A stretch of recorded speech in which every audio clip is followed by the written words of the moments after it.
Alors, donc, comme vous le constatez au niveau de la vidéo, j'ai supprimé pratiquement tous les commentaires qu'on avait. Et là, je mets un premier test pour montrer que justement le formulaire ne fonctionne pas et que nous allons coder from scratch. Donc ici, on va terminer traitement from scratch. Voilà, donc là, on va rapidement revenir au niveau du code. Et donc ici, je vais supprimer. Ce qu'on va faire, on va mettre les conditions, donc ce qu'on appelle le pseudocode. Donc en premier temps, on va faire une vérification des erreurs. Donc ici, on va retourner des traitements. Avant de retourner, je vous explique rapidement, on est actuellement sur la page login. Et donc ici, on va utiliser les form requests. Donc c'est un traitement qui permet justement de vérifier les informations qui proviennent du formulaire à travers notre variable qu'on va appeler $request. Et ici, on va utiliser une méthode qui est déjà inclue au niveau de Laravel pour valider les traitements. Donc plus tard, je vais vous montrer qu'on n'a pas forcément besoin de ça. Chose qu'on peut faire en PHP de façon classique. Donc ici, on va utiliser message, la variable message qui va être utilisée au niveau de la vue plus tard. Vous allez constater tout à l'heure. Donc ici, on va vérifier l'email. Et donc ici, require pour dire que c'est un champ qui est requis. Et ici, on va passer le password qu'on mettra à require avec une valeur minimale de 8 caractères.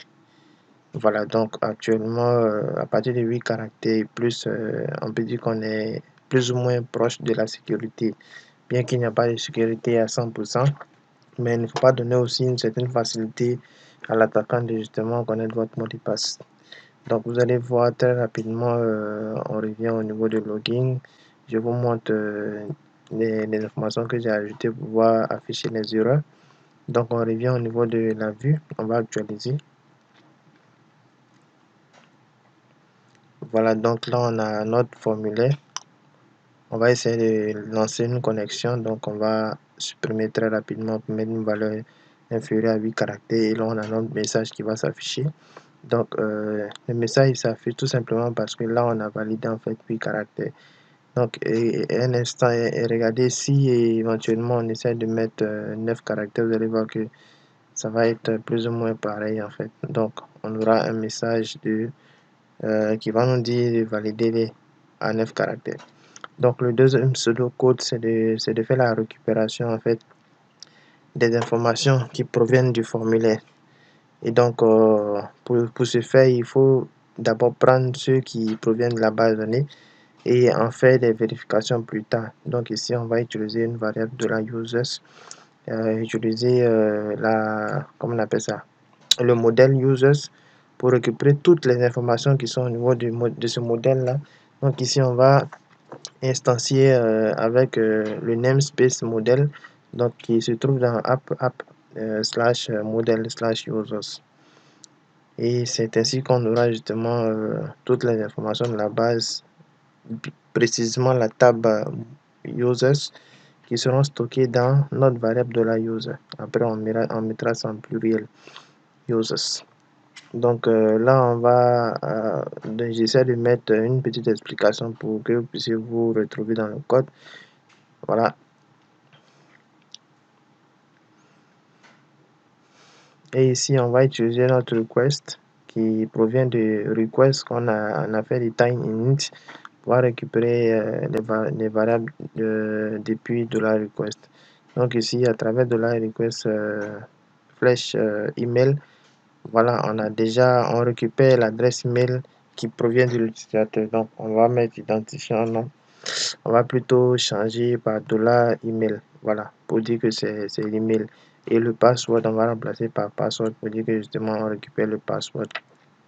Donc ici, pour ne pas vous mélanger, c'est pourquoi j'ai fait ça à travers email. On sait que c'est ce qui provient de l'utilisateur, password également. Et le user, lui, ce sont les informations qui proviennent directement de la base de données. Donc cette fois-ci, on va faire une vérification si la valeur justement de les valeurs plutôt, disons les valeurs qui proviennent de la base de données, si ça existe.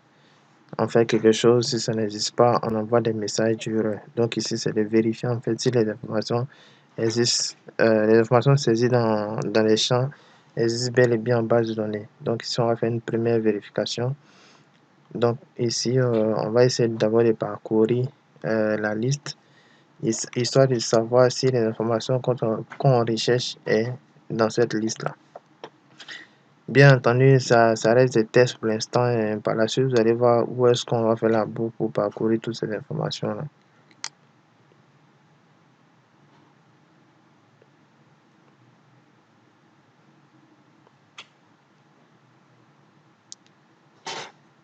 Donc ici, j'ai changé le pseudocode. Il s'agit ici de faire une vérification, comme j'ai dit, pour voir si les informations qui proviennent de la base de données vérifiées concordent justement avec les informations qui sont euh, récupérées au niveau du formulaire. Donc ici, c'est de parcourir en fait notre variable de la user.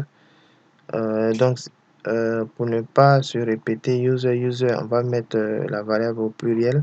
Donc, on va ajouter un s, users, et on va faire as de la user. Voilà. Donc, on va rentrer dans notre boucle. Et c'est maintenant de la user qui est disponible au niveau de notre boucle. Donc, on va essayer de faire une condition. Est-ce que de la user est égal à bien entendu, il faut préciser, on va préciser donc si c'est égal à l'email qui provient du champ, on va dire quoi, du champ email depuis le formulaire. Donc l'email ici, quand on met de la user email, c'est pour dire en fait que c'est l'email qui est déjà dans la base de données. C'est de vérifier en fait si cet email là est égal à l'email qui provient depuis le formulaire, ce que l'utilisateur entend en fait. Et donc si c'est pas, si c'est égal, voilà, on affiche un message plutôt pour dire en fait que les informations sont incorrectes. Donc ici, on va vérifier la négation. Si on doit mettre c'est incorrect, vous êtes d'accord avec moi? Si mettez la vidéo sur pause si vous ne comprenez toujours pas les concepts. Donc là, on fera une redirection tout simplement sur la page home. Tac, tac, tac, tac, tac, tac, tac, tac, tac.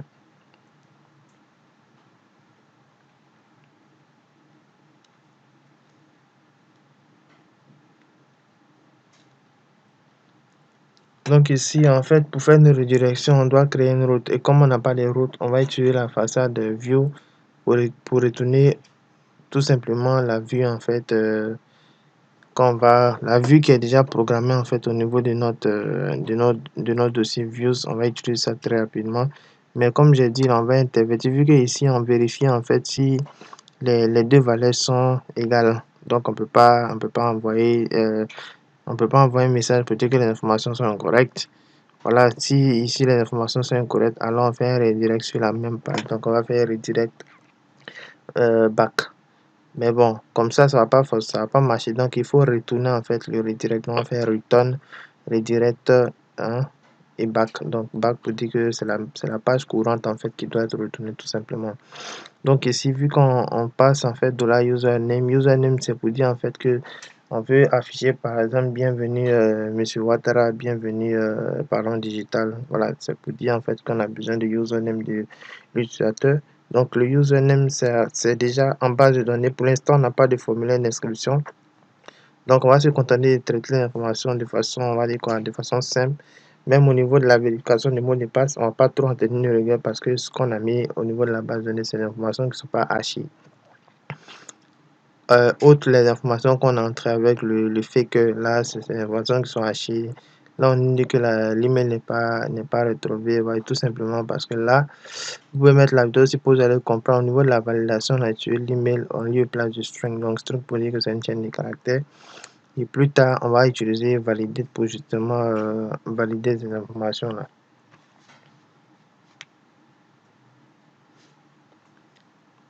Donc ici, très rapidement, tac, tac, tac, tac, tac, tac, tac, je vois que le reste n'est pas parti. C'est ça aussi, faire une vidéo from scratch. Là, on a un gradin nature, vous voyez, vous vérifiez avec moi. Donc, du coup, on apprend ensemble Je vous montre en même temps comment est-ce qu'on retrouve les erreurs quand justement vous êtes confronté à des erreurs. Donc là, il s'agit d'une variable qui n'a pas été bien notée. Donc là, on va actualiser. Vous allez voir, Mamma Mia, l'erreur est partie. Alors ici, on fait connecter. Voilà, donc là. Ici, tac, tac, tac, tac, tac, tac, tac, tac, tac. Qu'est-ce que je vais vous montrer? Hum, hum, hum, hum, hum, hum, hum. Bah ici, c'est de faire un DD pour justement s'assurer en fait que on est bien rentré dans cette condition-là. Donc voilà, je suis effectivement bien rentré dans la boucle. Et donc ici, ce il faut comprendre, c'est que là, en fait, la boucle doit être parcourue autant de fois, autant d'entrées ou autant de lignes qu'on a au niveau de la base. Donc, si vous avez 10 lignes, si vous avez 100 lignes, rassurez-vous que la boucle va être parcourue 100 fois. Et donc, vous allez comprendre pourquoi je vous donne cette explication-là, parce que arrivé à un moment, je fais une erreur de façon, on va dire quoi, de façon, je sais pas moi, je vais dire quoi, de façon volontaire pour vous montrer en fait pour comment y remédier et pourquoi j'ai fait ça. Donc ici, vous voyez que là, on me dit que le champ est requis. Là, c'est la validation, on va dire quoi, front qui s'affiche parce que là, en fait, on a géré avec le message validate. Donc, comme j'ai dit, c'est là, je vais mettre 9 et vous allez voir que si je diminue encore le nombre de caractères, vous voyez, vous allez voir que le message va changer. Désolé si c'est en anglais, parce que pour l'instant, on n'a pas encore changé la langue justement de notre paquet. Donc, on va fonctionner comme ça jusqu'à la fin et plus tard. Lorsqu'on fera une authentification en vrai avec la méthode Laravel, vous allez comprendre que justement les choses se font très bien. On va utiliser un paquet d'ailleurs pour gérer le back-office et le front-end, on va le faire manuellement. Alors, on continue notre série de vidéos. Voilà, donc là, on va faire un DD sur de la request email pour voir justement quel est le mail qu'on récupère en premier. Donc ici, on voit que quand la boucle est en train de passer, la boucle va récupérer la première valeur. Donc ici, voilà, on récupère aussi notre mot de passe qui est passé. Donc ici, c'est les vérifications pour voir justement que les informations sont bel et bien récupérées et essayer de comprendre là où nous en sommes. Voilà, tout ça, je fais ça pour justement vous permettre de mieux comprendre là où nous en sommes et comprendre aussi ce que doit retourner les différentes variables. Donc le troisième pseudocode, c'est de vérifier. En fait, on va mettre la boucle plus tard, on va couper la boucle. On vérifie si les deux champs, d'accord, si les deux champs ne sont pas vides. Donc si c'est vide, on envoie un message vers remplir tous les champs. Donc on va vérifier ça tout à l'heure. Donc ici, on va vérifier notre empty.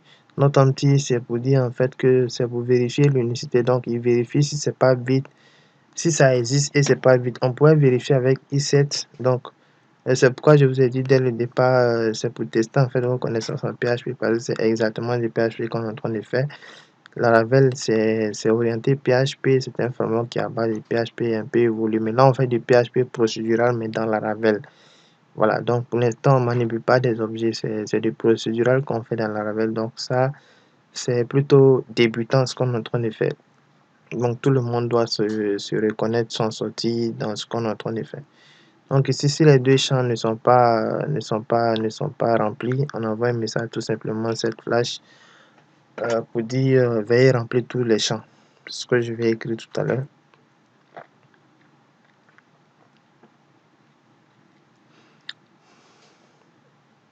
Donc ici, on va mettre veuillez remplir tous les champs. Donc le message, la partie où c'est mentionné message, c'est ce qui va nous permettre de pouvoir afficher le message au niveau de la vue en fait. Voilà.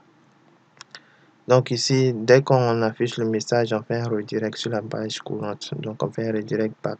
Bien entendu, il ne faut pas oublier le return pour que la page soit retournée. Voilà. On est bon. Ok, donc là on va faire le traitement. Si c'est pas vide, c'est que là on peut faire quelque chose. Donc là on va faire quoi? On va vérifier. On va vérifier maintenant. On va vérifier si l'adresse email est valide. d'accord? C'est pas valide.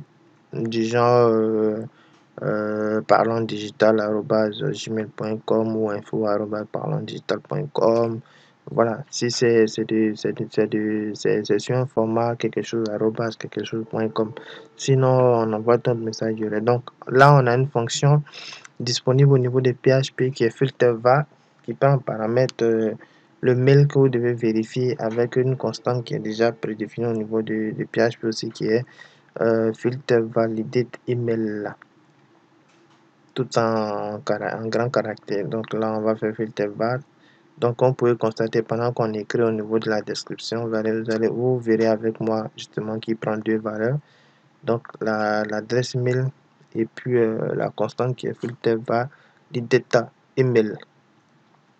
Donc, tout ça, je connais parce que j'ai pas sauté les étapes. J'ai fait pratiquement 5 ans de le procédural avant de basculer dans l'orienté objet. Donc, j'ai quand même bidoué beaucoup de choses à la main avant d'utiliser des frameworks. Voilà, donc c'est justement vous replonger dans le procédural après, quand on va faire d'orienté objet, vous allez voir en fait la simplicité de l'orienté objet, sa puissance et sa simplicité dans le code, ça donne une certaine lisibilité en plus. Donc si ça c'est ok, ça veut dire que le format de l'email est valide. Donc quand c'est valide, voilà, il faut faire autre chose encore. Là, on pourra vérifier le mot de passe, mais bon, ici, je pense que j'ai déjà vérifié ici. Si c'est pas 8 caractères, si c'est 8 caractères, tant mieux, on passe. Dans le cas contraire, on envoie un message pour dire que votre mot de passe est inférieur à 8 caractères. Voilà. Donc là, on va parcourir la boucle. Donc on va couper notre boucle qui est juste en bas pour placer cette boucle là ici, parce que c'est là-bas qu'on va faire la redirection sur la page home.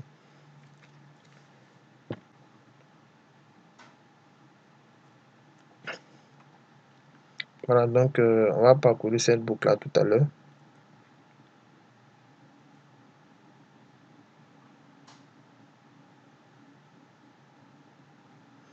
Ok, donc comme je disais, là, ce que je vais faire, je vais couper.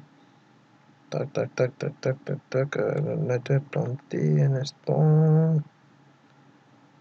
Tac, tac, tac, tac, tac. Pendant ce temps, vous pouvez faire des suggestions en commentaire par rapport à la suite de cette formation-là. Parce que croyez-moi, on va voir beaucoup de choses avec la Ravel. Donc, abonnez-vous et puis lâchez-vous, laissez des commentaires. Ce que vous souhaiterez voir avec la Ravel, je vais faire une vidéo pour vous expliquer en long et large, pas de souci. Donc, je vais couper comme j'avais dit, je coupe. Non, dans un premier temps, je vais mettre en commentaire d'abord. Voilà, donc je vais mettre en commentaire pour faire les vérifications, pour savoir si je suis bien disposé ou bien j'ai la main pour pouvoir faire les traitements. Bah là, voilà.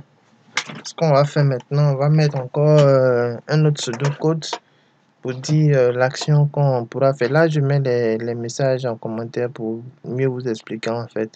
Donc ici, j'ai dit en fait on pouvait forcer en fait pour connaître le nombre de caractères avec la fonction mb strln. Voilà, si je me trompe pas, strln. Voilà. Ok, donc c'est ça, c'est strln. Ok, voilà, donc vu que c'est géré en haut, on va pas se perdre, on va pas perdre le temps sur ça. Dans un premier temps, on va revenir sur les formulaires, on va l'actualiser. Et là, je vais essayer de me connecter avec l'information que sont là. Du coup, là, on a vu que le mail, en fait, c'est pas le mail, mais comme les champs ne sont pas vides, donc ça passe. Donc ici, si j'essaie de diminuer le nombre de caractères, vous allez voir que là, le message va s'afficher 8 caractères. Pour l'instant, sont les messages gérés back-office qui s'affichent. Voilà, donc là, je vais actualiser. Vous allez voir que là, on me dit ce champ est requis parce que j'avais rien mis. Maintenant, si je veux que mon message que j'ai prédéfini s'affiche, je vais supprimer les messages gérés dynamiquement en back-office. Là, quand je vais vider les champs, vous allez voir que veuillez remplir tous les champs va maintenant s'afficher. Donc là, j'ai géré en back office et j'ai géré en front office. Donc, libre à vous de. C'est toujours conseillé de gérer dans les deux cas. Voilà. Donc, au cas où vous êtes attaqué côté front, derrière, vous avez votre logique qui gère ça. Donc, vous n'avez pas à vous craindre. Vous n'avez pas à craindre, voilà, de quoi que ce soit. Donc, je vais cliquer et là, je vois que là, je peux faire les traitements. Tout est bon. Clean, clean. Mamma mia. Donc là, on va décommenter notre book. On va couper et on va l'insérer pour justement commencer le traitement. Donc on va mettre ici. Donc ce qu'on va vérifier ici, c'est exactement ce qu'on a fait. Quelques changements. Voilà, c'est d'enlever ce commentaire. Si c'est encore flou, je pense pas. Je pense pas que ce soit flou à votre niveau parce que là tout est bien avec les pseudo-codes et tout. Donc ici on vérifie l'email. En plus de l'email, on va vérifier le mot de passe.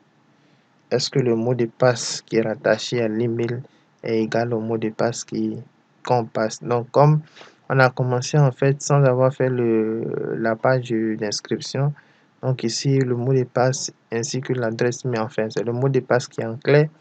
Du coup, on va pas utiliser une fonction à charge pour pouvoir vérifier, pour pouvoir décrypter avant de vérifier ou bien vérifier avec les hash. On va tout simplement vérifier avec l'information qu'on récupère en base de données. Et, et vérifier en fait, faire le matching avec les mots de passe qui proviennent du formulaire. Donc ici, je vous montre rapidement au niveau de la base. Les autres, on a fait du fake, donc là-bas, le mot de passe est haché. Par contre, ici, on n'a pas haché le mot de passe, on a mis le mot de passe en clé, donc c'est Azerty Mitsubishi. Donc, je recopie Azerty Mitsubishi, je fais connecter. Mamma mia, vous allez voir que je suis redirigé sur la même page. Pourquoi je suis redirigé sur la même page, vous allez comprendre tout à l'heure. Parce que là, en fait, en fait, comme j'étais en train de vous dire, j'allais laisser une erreur.